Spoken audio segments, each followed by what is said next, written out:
Hello everyone! So welcome to my channel. So today's video, gusto ko lang i-share yung experience pala namin sa Cebu Pacific sa Terminal 3. So ang nangyari kasi niyan is, syempre we have ticket na and then nakalimutan na namin mag-add on ng additional baggage na 20 kilos. So we decided na sa terminal na lang or sa airport na lang mag-add. But the thing is, ito yung nangyari. Hi everybody! So this is the updated information for the check-in luggage or baggage dito sa Cebu Pacific or Terminal 3. So kailangan, it might be better na you will avail na agad yung additional luggage or baggage na 20 kilos from the Cebu Pacific applications instead or rather than dito kayo magpapa-check-in or mag-add on.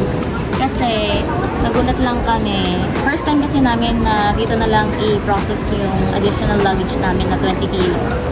And then syempre we shocked kasi we paid the 2,500 pesos.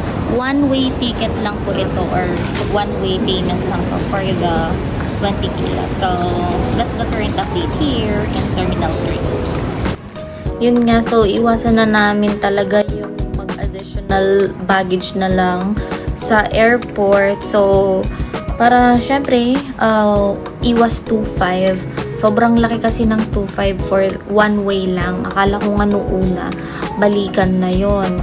So, yun lang, lesson learned. Pero again, please help me to understand. Tsaka hindi na rin kasi ako updated kung ano yung mga updates sa SebPac for the baggage. So, yun lang. So, love, love, love lang.